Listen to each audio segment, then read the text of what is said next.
has a secret. It's for keeps. It was just a shock to see what kind of real person she was. A restaurateur with service to die for. She developed the idea that the best way to handle family problems was to simply get rid of them. A beautiful wife with a need for attention. To call her a femme fatale would be an understatement. And a murdering mom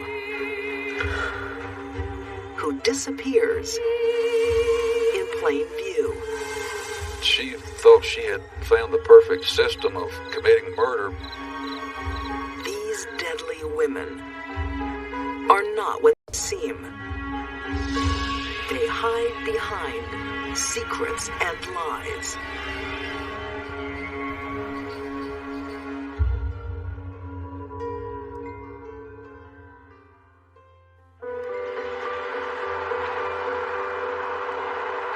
For the well-heeled of Macon, Georgia,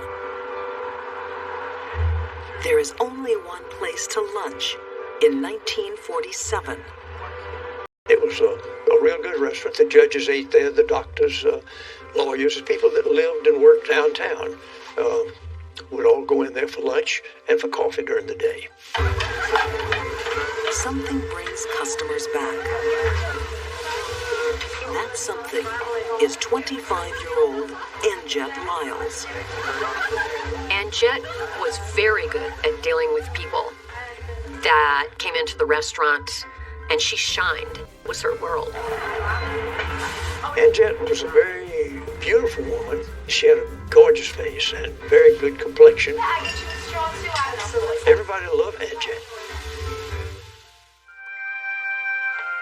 Judge J. Taylor Phillips remembers the service at Lyle's restaurant as a young lawyer.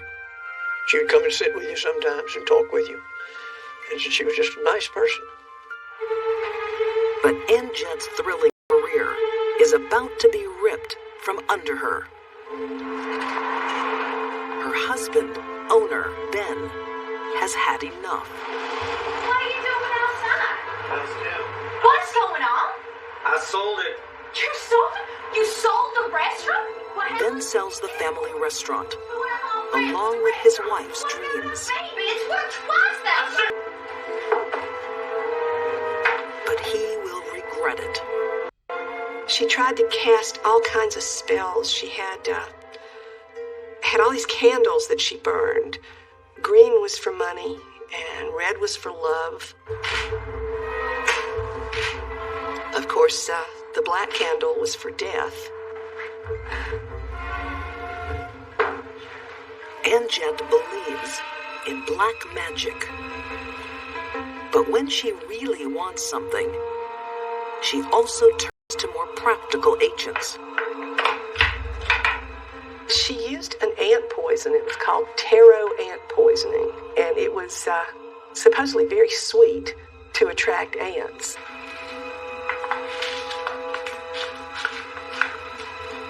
And a clever murderer can put it into any different type of food, and the victim may have no idea that they're ingesting it. Ben Lyles has been sick with rheumatic fever since his time in the service. But once he sells the restaurant, Ben rapidly deteriorates. There can be bleeding from the nose and mouth, swelling of the soft tissues around the eyes, weeping skin lesions, and there can be the onset of acute liver failure. Nobody could quite pinpoint it. Nobody could figure out what it was. Author Jacqueline Weldon has documented the painful death of Anjet's husband. A death doctors attribute to encephalitis. I think it was almost a committee decision to come up with a cause of death because they could not pinpoint anything else. Well, how y'all doing, Judy? Enjoying yourself? You're so nice. That's fantastic. The life insurance payout and the proceeds of her husband's sale. Oh, Ann Jett buys back her passion. I know, I love the walls too. It's under new management. Thank you very much. It became more popular than it had ever been. It was opened for breakfast, lunch, and dinner. Hi there. I'm so glad you guys are. I could smell it throughout the street. I'll do this one. You take yourself. Thank you. Thank you. That's no worries. One happy customer is Joe Gabbard, a dashing pilot from Texas. Well, excuse me, chef. So, what's your name? My name's Aunt Jett. As soon as he saw her, he was captivated by her. I just couldn't stop myself from coming in and outside. Oh, really? He told her that night he was going to marry her. I'm gonna marry you. He courted her very energetically. And in just a few months, she agreed to marry him. But Joe is flying into trouble. His new wife is not what she seems. Within months of walking down the aisle, Joe will be dead. And Jett is pretty much of a sociopath. She has no feelings of empathy or love for anyone.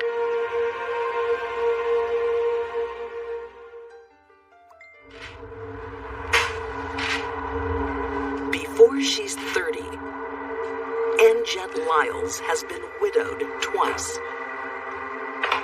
The secret to her misfortune: arsenic poison. First husband Ben dies shortly after selling the family restaurant. Second husband Joe dies of a mysterious illness after just 3 months of marriage. But instead of mourning, Ann Jett is thriving in her restaurant. She was not the grieving widow. She was laughing and talking to people, friendly like, just like it was a big ball. It looks like Ann Jett has gotten away with murder twice. With another life insurance payout, she buys a new home. But then, a complication. And her mother-in-law announced that she'd move in with her. I don't think Ann Jett had planned on that. But Julia Lyles moved into the house with Ann Jett and her grandchildren. Thank you very much for so much. But Ann Jett finds a way to eliminate her problem So much money, and she doesn't have a will that's been laid out for me, right? and make even more money. Anyway, the way to fix it. Ann Jett had discovered that her mother-in-law had a great deal of money in savings in a couple of banks in Atlanta, upwards of $40,000, $50,000. So the way to fix it is just if we get a lawyer to sign away on her will, leave the money to me. Ann Jett was a money person. She was in times. I can't sign this. Oh, you can't? You can't sign it? I can't sign this. I need to witness their signature here. And I wouldn't do it because it wasn't her signature. I could tell I'd seen her signature before and it just wasn't hers. Oh, okay, then. Well, that's fine. That's not Ann Jett at all. is forging her mother-in-law's will. Because Julia Lyles doesn't have long to live. She would take her things like buttermilk and chicken pot pie, things that she would tell the staff were her favorites. A lot of people would comment and say, I'm so impressed by Ann Jett. But it's a lethal devotion. Somewhere in Ann Jett's mind, she developed the idea that the best way to handle family problems was to simply get rid of them. Get rid of them by murder. Of all Ann Jett's poisonings, there will be one that trumps them all. That's really good luck. You should make a wish. What is all this talking? Don't you have things to do, Mel? What are you looking at? Well, I don't care that you found a nickel. Nobody cares that you found a nickel. her daughter simply became an accessory that she didn't want anymore. You're always talking and yelling and saying things and nobody cares. I'm not sure she ever loved that child, really. She just acted ugly to that child every time I've ever seen her. Sit yourself down. I have just had about enough with you. You're Daughter always Marcia talking and you're always running in will here also die in an arsenic-induced nightmare. And they don't care. The child was having hallucinations. She saw bugs crawling on her, and Jet was standing in a corner laughing, as though she found it very amusing. But this murder changes everything. A young child, suddenly dead, makes no sense at all. The doctors at the time could find other explanations for the deaths of the two husbands, but Marcia was, to all appearances, a healthy child. Police demand an autopsy. And within a very short time, the results came back, and Marcia had died of arsenic poisoning. They exhumed Ben Lyle's body, and they exhumed both of those bodies. And Jet's secrets are finally revealed. Far from the vivacious host with a run of bad luck, she's a serial killer with no mercy. People just could not believe that this woman that they thought they knew so well and liked so much could have done this. It was just a shock to see what kind of real person she was. And Jet Lyles is convicted of multiple murders and sentenced to death. But she appeals on the grounds of insanity and is diagnosed a paranoid schizophrenic. She said, well, they think I'm crazy. If they don't think I'm crazy, they're going to fry my ass, so they have to think I'm crazy. And Jet is spared execution and lives out her life in an asylum. She dies of a heart attack at age 55, but her charm survives to this day. A lot of people never thought she was evil. I think a lot of people thought that she was just had some mental quirk and that caused all of it, and it really wasn't her fault. And Jet was a very high-functioning, dedicated, driven, successful businesswoman. That is not a description of a paranoid schizophrenic. And Jet was crazy, like a fox.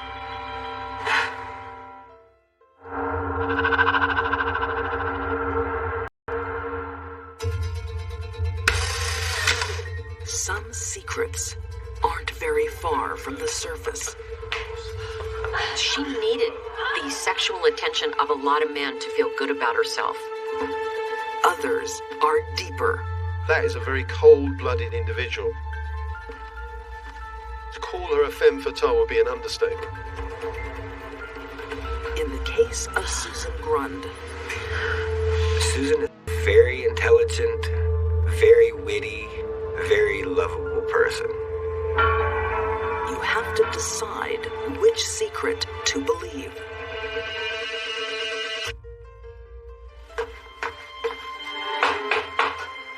In Peru, Indiana, Hi, Susan. the 1980s will be a whirlwind You alone? for the girl they called One Night Stand Sue Ann. So, how you been? Susan, who was actually born and raised as Sue Ann, had a bit of a racy reputation at high school. She certainly liked the boys, and the boys seemed to like her. It appears that Susan had a lot of difficulty attaching to one man and staying with him and being faithful to him. It wasn't in her DNA. At 17, Susan is married to a country singer. But she's already moved moved on to her next lover. Gary Campbell, who lived in the same apartment block. And in a quite extraordinary move, she literally took her clothes from one apartment into Gary Campbell's and set up home with him and married him. True crime author Wensley Clarkson has charted a long line of trouble trailing Susan Grund. Susan gave birth to Jacob, her first child, with Gary Campbell. But unfortunately, she was convicted of child abuse on Jacob, and her husband, Gary Campbell, took custody of the child. Susan's need, which I believe was to be seen as a sexy woman by a lot of men, overruled her need to be a good wife. Susan moves to a new town, and husband number 3.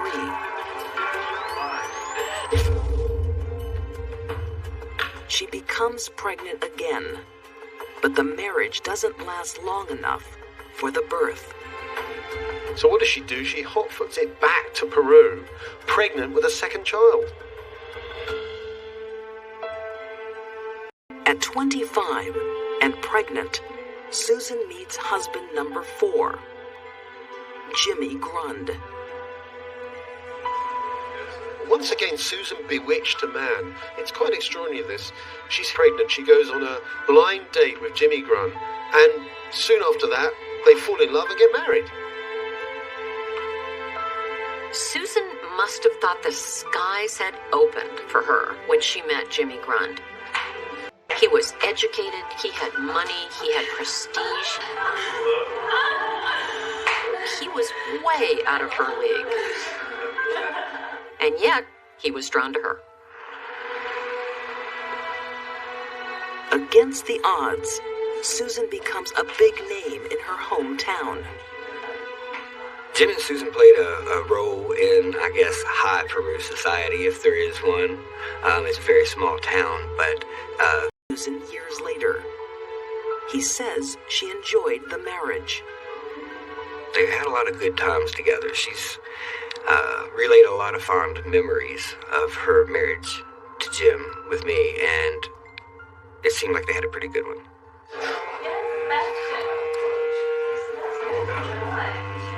But the town is starting to talk. Perhaps one-night stand Sue-Ann might not have disappeared completely. Not long after marrying Jimmy, there were rumors beginning to circulate in Peru about her having affairs with other men. Susan seems to be keeping secrets again. But this time, it will end in murder. Was he so bewitched by her that he didn't question any of her behavior?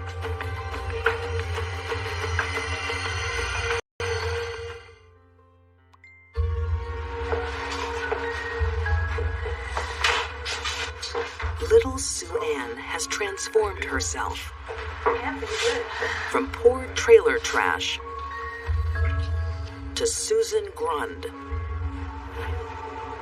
wealthy, influential wife of a prominent attorney.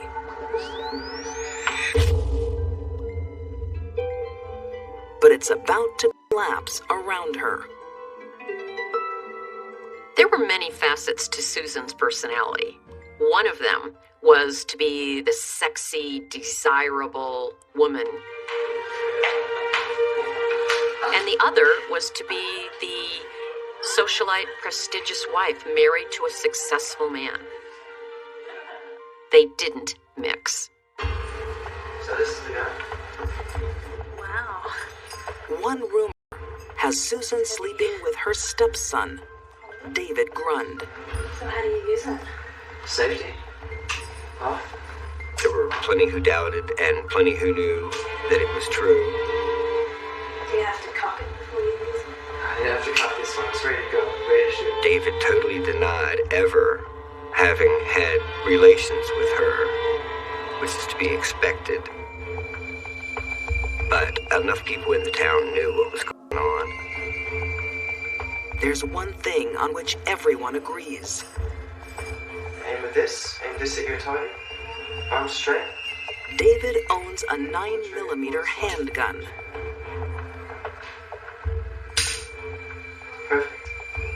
It was rumored that Susan had many affairs. I heard. Things from my family, and nobody was fond of her. Jimmy's niece is just a child when her uncle's marriage starts to fall apart. Speculation of the family is that he told her he wanted a divorce.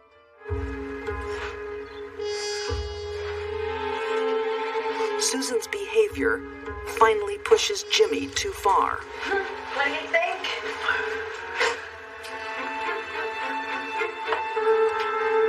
And he started to question a lot of aspects of her character, finally, and then started to push for a divorce. How dare you? You dare me to do what? Look at half of everything. You're not gonna get a cent.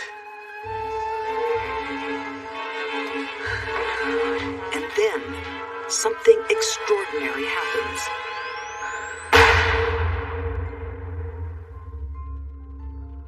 The local police got a call from Susan saying she'd found her husband shot sitting on a sofa and the house was ransacked, and obviously someone had broken in and decided to shoot Jimmy Grund.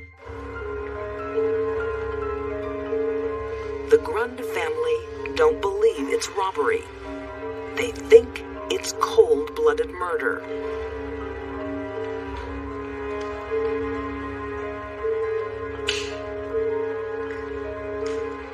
Something didn't add up about this so-called break-in.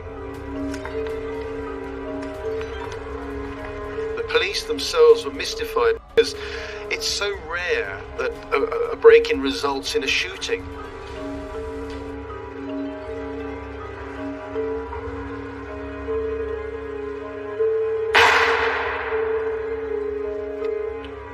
There's just one clue, implicating Jimmy's son, David.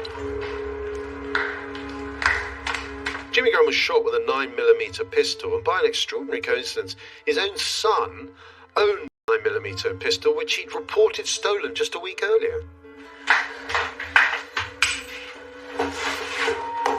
Police can't find the murder weapon because Susan hides it. The reason that Susan picked up the gun at all and hid the murder weapon was because she knew that it was Jim's son's gun. Susan was trying to protect him.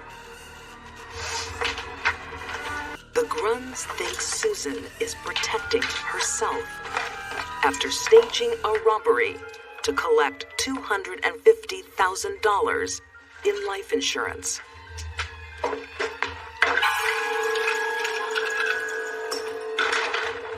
The police worked incredibly hard on. Susan confides in her sister and her mother, who help hide the murder weapon. But their secrecy lasts only a few months.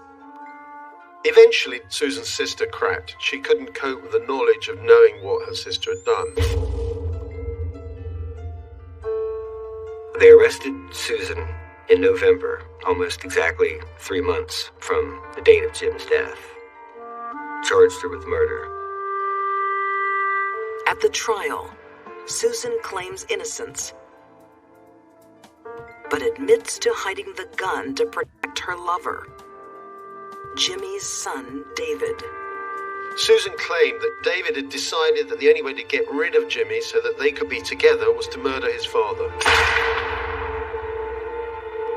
David Grund denied categorically that this so-called affair had ever occurred with Susan, and he was charged as an accessory but then acquitted. It was very well known that David had an alibi and had nothing to do with his father's death. But the jury is left in doubt and deadlocked. It takes a second trial in March 1994 to convict Susan Grund of murder. She's serving 60 years in prison. Despite all her planning, all her scheming, all her connivingness, all her artfulness, Susan Grund got sentenced to life. Susan's fiancé, J.W. Lee, believes justice was not served. Susan is innocent of murder. Susan will be eligible for parole in 2019. When she comes home from prison, it'll be a whole brand new life for her. For some, Susan's release will right a terrible wrong. Others believe she should stay where she belongs. I think that Jimmy Grunt was a means to an end for Susan Grunt. When she found that he was about to pull that away from her, she found herself no choice but to murder him.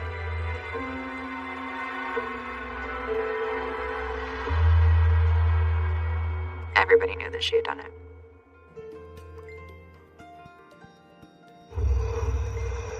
Some secrets are so shocking. She was cold, calculating, and cunning. No one is willing to believe. Some people are very, very skilled at lying. One woman is about to meet her maker. I don't really think she had a conscience. Anyone who will kill in the slow and extremely cruel fashion in which she did it. I think that is nothing but evil.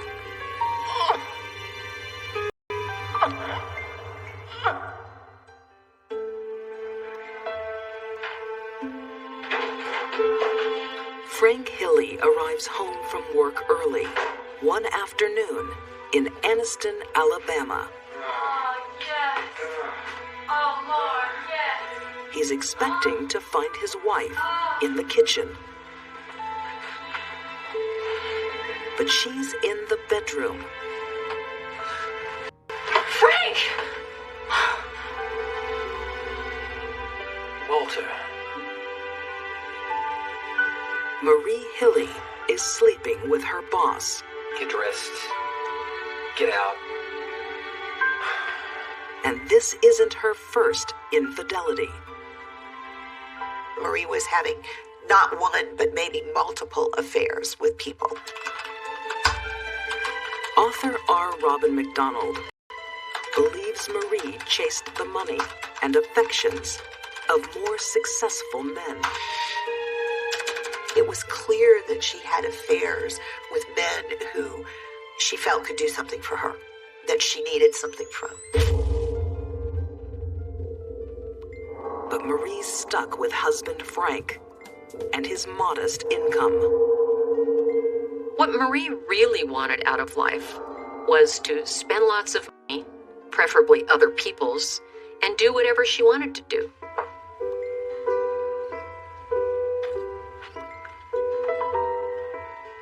Marie decides on a new strategy. Life insurance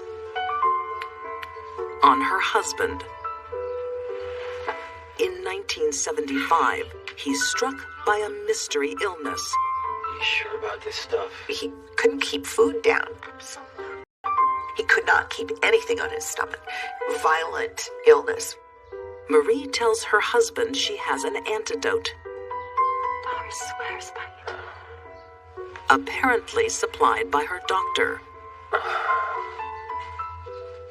Frank had said to his sisters, Maria is going to have to learn how to give me shots. She says the doctor has told her she needs to give me shots. But far from helping, Marie's injections are secretly killing her husband with arsenic from rat poison. By injecting arsenic in a very high concentration this was a death sentence for Frank.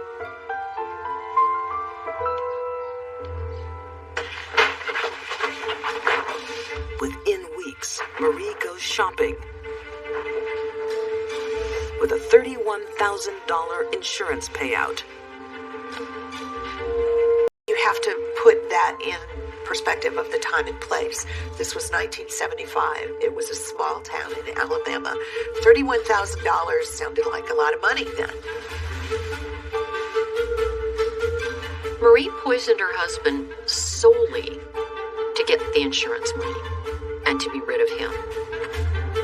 But Marie's newfound wealth doesn't last. Her constant spending drains her account, and she needs another source of income.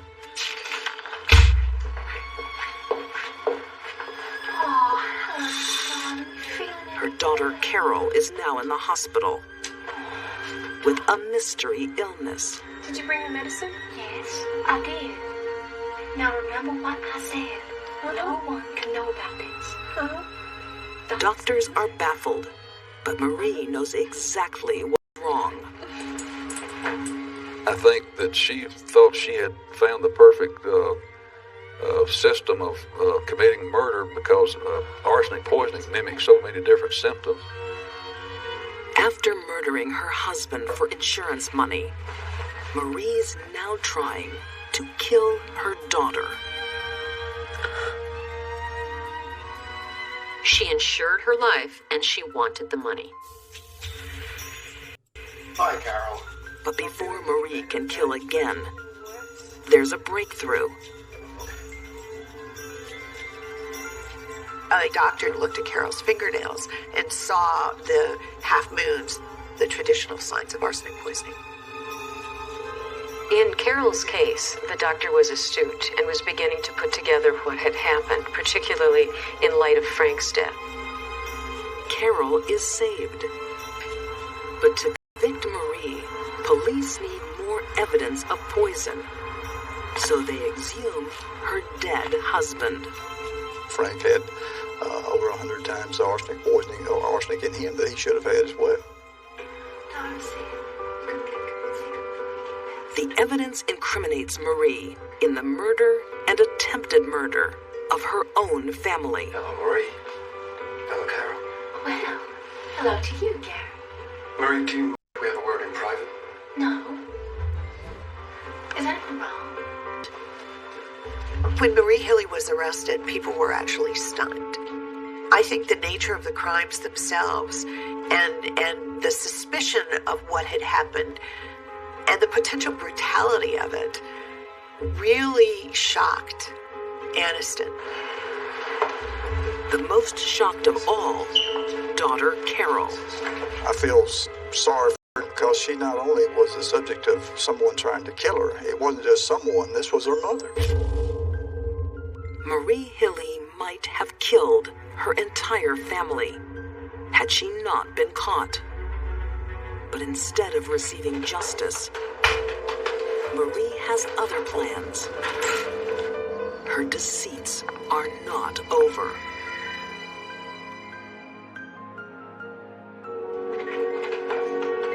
Marie Hilly is leaving town before anyone catches her.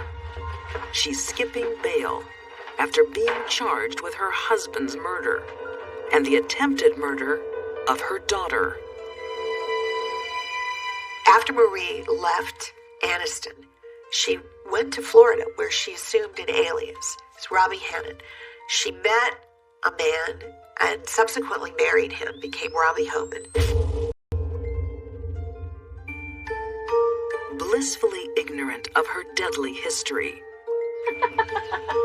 Joan Homan is head over heels. Chicken dish. Oh, thank you. I'm so pleased you enjoyed it. But like everyone else in Marie's life, he gets a surprise. Oh, come After on. 2 years reborn as Robbie Hannon, she tells her husband she has a fatal illness. I'm taking new medicine. Robbie's condition has worsened. John Homan was not terribly bright and very accepting, almost gullible in a way. That's why I'm going back to Texas. She claims a doctor in Texas can help her. I sure hope so, honey. Robbie has an identical twin sister. And that she can stay with her twin sister there. Yes, I have. Lies on top of lies. Be as lovely as It was like she had fantasized and created this person in her mind, and you know, who knows, maybe she did exist in her own mind. Marie is reborn again as Terry Martin. She has died. She decided that she wanted to leave that identity behind. And when she was gone, nothing else that was any better had come along. So she decided that she would just go back and move in with John again as a twin sister. I'd like you to meet our lovely neighbors, Brad and Susie. They were great friends with Robbie. Well, hello to you. I've heard a lot about you. She had lost a good bit of weight. 50 pounds. She had bleached her dark hair blonde. Uncanny, isn't it? That's amazing. Unbelievable. John was fairly convinced that that was not his wife, that was his wife's sister that had come back. I just want to say for both of us that we are so sorry to hear about your loss. John and Terry pick up where John and Robbie left off. Can I offer you some wine? Sure. That'd be lovely. Marie liked to play games with people. She thought she was smarter than everyone else. She actually thought she could come back as the twin sister of a man she was married to. She may have fooled him, but she didn't fool anyone else. Friends don't believe Terry's story and call the police. They ask her, "We have reason to believe you are not Terry Martin. Who are you?" Backed into a corner, about to be exposed, Marie tells the truth for once in her life. She told them, "My name is Audrey Marie Hilly." Marie is arrested again, destined for her original murder trial. But there will be one more twist. Yeah, I remember it well. I was in the office, and in fact, I was quite upset about it because nobody was notified locally that Marie had even been given a furlough. Incredibly, Marie is given another chance at bail. And once again, she makes a run for it. I just totally couldn't believe it. It was beyond belief. And to my mind, I thought, well, if she gets out of town, she's going to be gone and she'll melt right in again. And she's good at doing that. But this time, the master deceiver will not succeed. During her last days on the lam, justice she's eluded for 3 years. The report came on the radio that there was a white female on the outskirts of Anniston, and she was wandering around, and it appeared that she was soaking wet, and she was disoriented, and in fact, I think they said she was even crawling around on the grass. She died of hypothermia just sometime later there that day. Marie Hilly can no longer fool those who loved her. I think it's easier for a woman to hide a dark secret because people simply don't suspect women of being evil. They are beyond suspicion, and all the more deadly. Anjette Lyle's social skills masked her true vocation as a skillful murderer. Susan Grunn's secrets were not believed when it counted. She's still arguing to this day. While Marie Hilly thought she could run away from herself, justice tracked her down. They each could keep their secrets and lies through the tragic silence of their victims.